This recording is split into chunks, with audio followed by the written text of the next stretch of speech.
Good morning students, welcome back to the class 11. Subject Business Study. Today we are going with the lecture number 31 and the new chapter. Chapter name is Social Responsibility of Business and Business Ethics.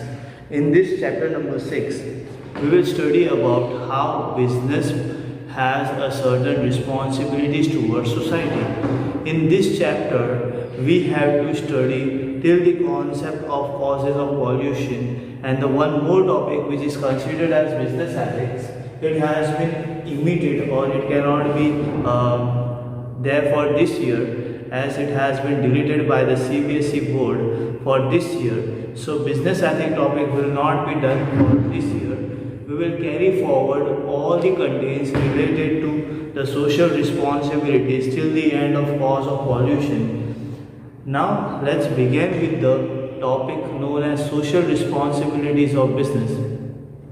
As you know that every business is earning profit with the help of organization and with the society, sorry not organizations and society, where society ultimately purchase their product and earn profits.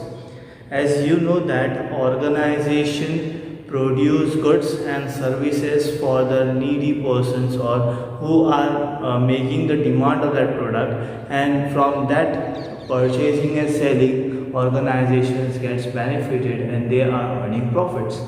So here, as a social responsibility of a business should create an employment.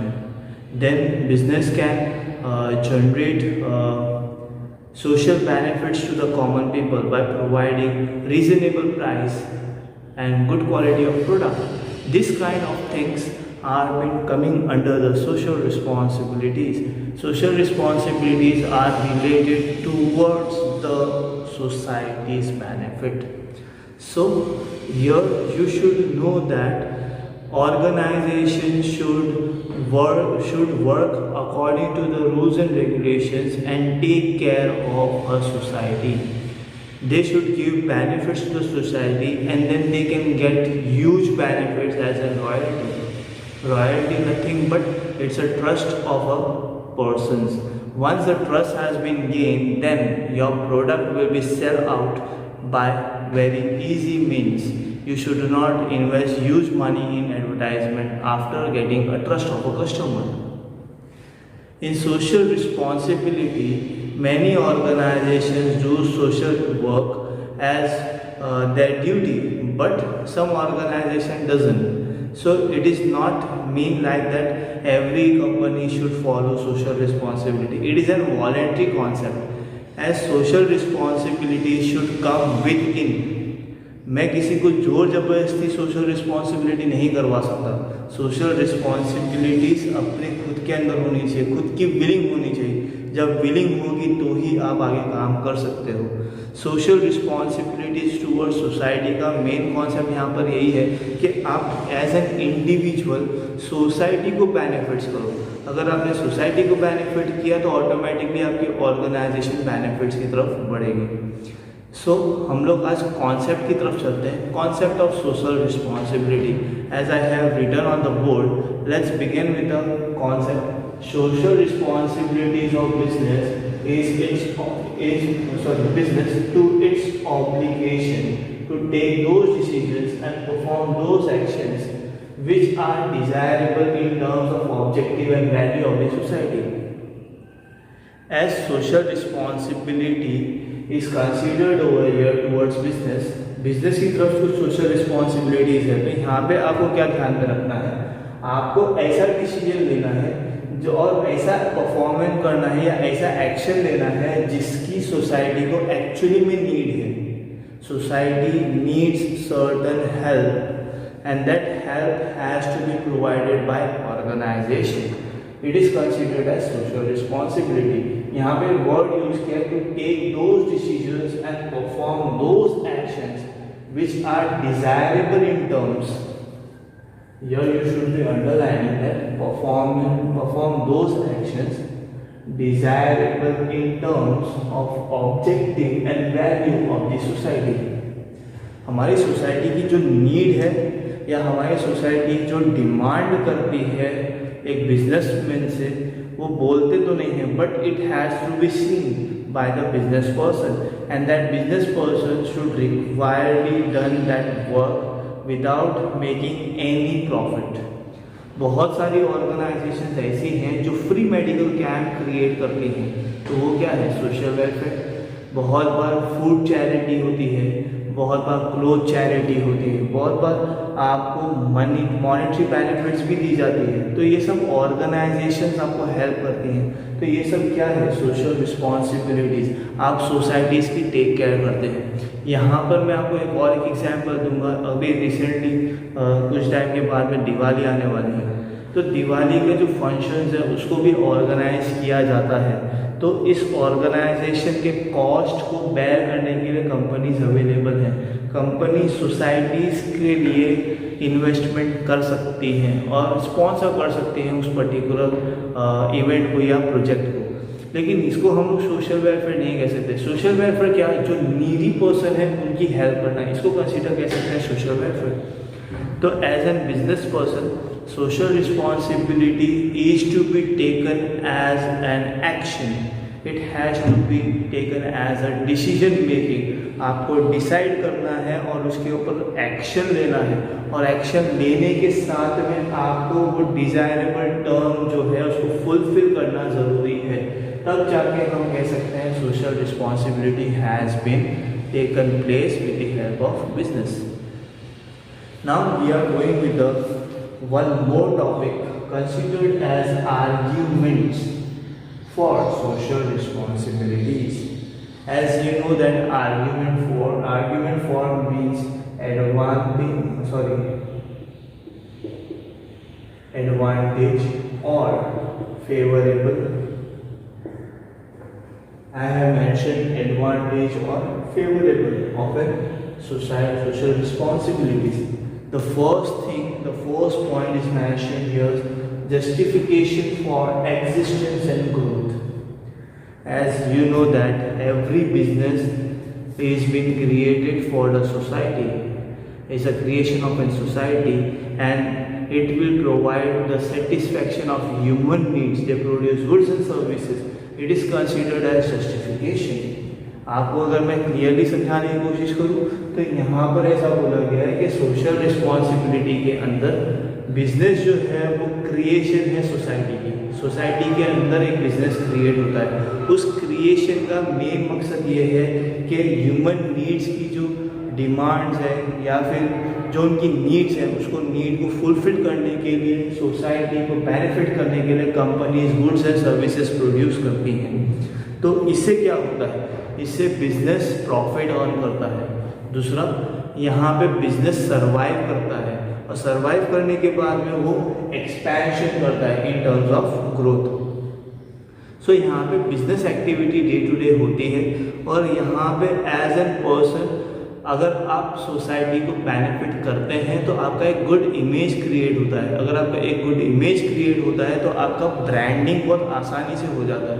अब branding में क्या होगा कि आपका नाम जैसे ही कोई पे भी डिस्प्ले होता है तो लोग आपके ऊपर ट्रस्ट करते हैं, और उस ट्रस्ट के बेस पे आपका प्रोडक्ट परचेज कर सकते हैं।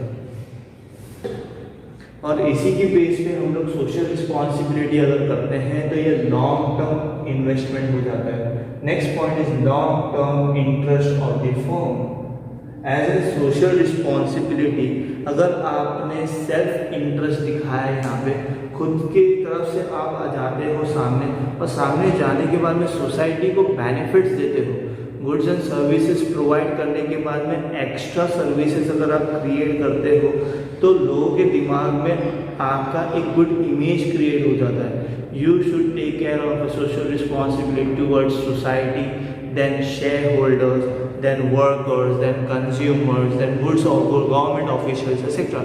You should take care of every individual with the good care. This will improve the good image in the public and it will enhance the growth of your organization. यहाँ पे social welfare आप जितना करोगे, जितना आप अच्छा behave करोगे camera के सामने, in short camera I mean to say in market, अगर मार्केट में आपका इमेज जितना अच्छा होगा ना उतना ज़्यादा आप सर्वाइव करोगे। आपका इमेज थोड़ा सा भी डाउन हो गया या आपकी मार्केटिंग पॉलिसी में कुछ भी फॉल्ट आता है तो ऑटोमेटिकली आपका फर्म जो है वो सफ़र करेगा। Next point is avoidance of government regulatories. अब रेगुलेटरीज का मतलब यहाँ पे ऐसा है ना कि यहाँ पे गवर्नमेंट के कुछ रूल्स एंड रेगुलेशंस हैं, उस रूल्स एंड रेगुलेशंस को as an social responsibility we can ignore. यहाँ पे क्या होता है कि बिजनेस में आप प्रॉफिट अर्न ज़रूर करते हो, बट यहाँ पे गवर्नमेंट ने कंपलसरी नहीं कहा है कि आपको सोशल रिस्पॉन्सिबिलिटीज़ लेनी ही है, सोशल वेलफेयर करना ही पड़ेगा। It is an voluntary association. यहाँ पे हर बिजनेसमैन ज़रूरी नहीं है कि यहाँ पे वो पार्टिसिपेट ही करे। यहाँ पे कुछ ही ऑर्गेनाइजेशंस पार्टिसिपेट करती हैं और पार्टिसिपेट के बिहाफ पे उनको बेनिफिट्स भी मिलते हैं इन टर्म्स ऑफ टैक्स उनको लेस पे करना पड़ता है because they are doing the social welfare. So social welfare के अंदर यहाँ पे वॉलेंट्री चॉइस होती है। बिजनेसमैन अपनी मर्जी से वॉलेंट्री चूज करता है कि वो सोसाइटी को बेनिफिट्स करेगा। अगर उसने सोचा है कि हाँ सोसाइटी को बेनिफिट करना है तो गवर्नमेंट उनको कंपनसेट करती है with the help of different subsidies. मैंने एक एग्जांपल आपको दिया है tax benefits. Next point is maintenance of society. अगर आप एज एन सोशल रिस्पॉन्सिबिलिटी अगर आप एज एन बिजनेसमैन आपने सोशल रिस्पॉन्सिबिलिटीज़ को प्रॉपरली फुलफिल नहीं किया तो आपका इमेज जो है ना वो रॉन्ग जाएगा और फिर बाद में आप एक एंटी सोशल एक्टिविटी की तरफ बढ़ जाते हैं और लोगों के दिमाग में यही रहता है कि ये तो हमसे बेनिफिट्स देते हैं लेकिन इस सोसाइटी को कोई बेनिफिट्स देते नहीं हैं। इससे क्या होगा, आपका प्रॉब्लम स्टार्ट होगा और प्रॉब्लम क्या होगा कि आपने social responsibilities toward society fulfil नहीं की तो इसकी वजह से क्या होगा, आपका बिजनेस जो है ना एक तरह का बर्डन हो जाता है और इस बर्डन के अंदर सोशल रिस्पॉन्सिबिलिटीज फुलफिल नहीं करने की वजह से आपके प्रोडक्ट की इमेज जो है वो डाउन हो जाती है। इसीलिए आज के इसमें आप जितनी भी ऑर्गेनाइजेशंस को देखते हो, हर ऑर्गेनाइजेशन कुछ ना कुछ सोशल वेलफेयर ज़रूर करती है। इससे क्या हो रहा है, गुड इमेज क्रिएट हो रही है। लेकिन अगर आपने मेंटेनेंस ऑफ सोसाइटी के अंदर अगर आपने सोसाइटी को बेनिफिट नहीं दिया तो आपका इमेज जा रहा है down. It can not be counted as good image. It is ultimately facing a huge problem towards future. आगे फ्यूचर में फिर बाद में आपको बहुत ज़्यादा डिफिकल्टीज फेस करनी पड़ सकती है। Next point is availability of resource with business. अब यहाँ पे बिजनेस एंटरप्राइज को हमेशा सोर्सेज अवेलेबल रखने पड़ते हैं in terms of finance, in terms of human resources. अब ह्यूमन रिसोर्सेज क्या है, human resources means man power should be available for the organisation at the right time. यहाँ पे होता क्या है, अगर आप सोशल रिस्पॉन्सिबिलिटी नहीं करते हो तो आपका इमेज खराब हो। इमेज खराब होने की वजह से मार्केट में वर्कर्स तो हैं, एम्प्लॉयज़ तो अवेलेबल हैं, लेकिन वो आपके साथ जॉब नहीं करना चाहते। वो इसलिए नहीं करना चाहते क्योंकि आप सोशल वेलफेयर नहीं करते, आप कोई बेनिफिट्स प्रोवाइड नहीं करते अपने एम्प्लॉयज़ को।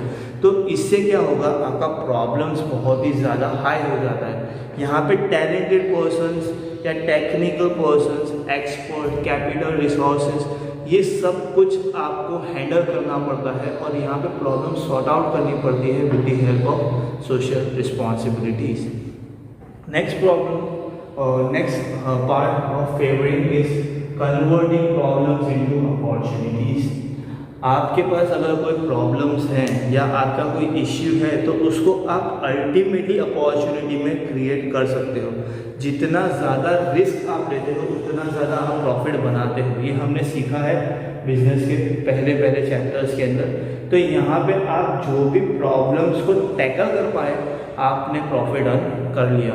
तो यहाँ पे एज ए सोशल रिस्पॉन्सिबिलिटी आप सिर्फ और सिर्फ प्रॉफिटेबल डील नहीं कर सकते, आपको कुछ ना कुछ प्रोवाइड करना पड़ेगा। इसको मैं सिंपल वर्ड में ऐसा कह सकता हूँ, first you should give and then take, it will be beneficial for business. कोई भी बिजनेस का बेसिक रूल ये है कि पहले आप दो फिर बाद में लो। तो इसमें क्या होता है कि सामने वाले को आप बेनिफिट्स पहले प्रोवाइड करो और फिर बाद में उस बेनिफिट्स के बेस पे आप बिजनेस को एनहांस कर सकते हो। तो यहाँ पर आप प्रॉब्लम्स को टैकल करो और फिर उसका अपॉर्चुनिटी गेन करो और अपॉर्चुनिटी को ग्रैब करो। तो ये एक प्रॉब्लम्स आप सॉल्व कर सकते हो with the help of social responsibilities. Next point is better environment for doing business.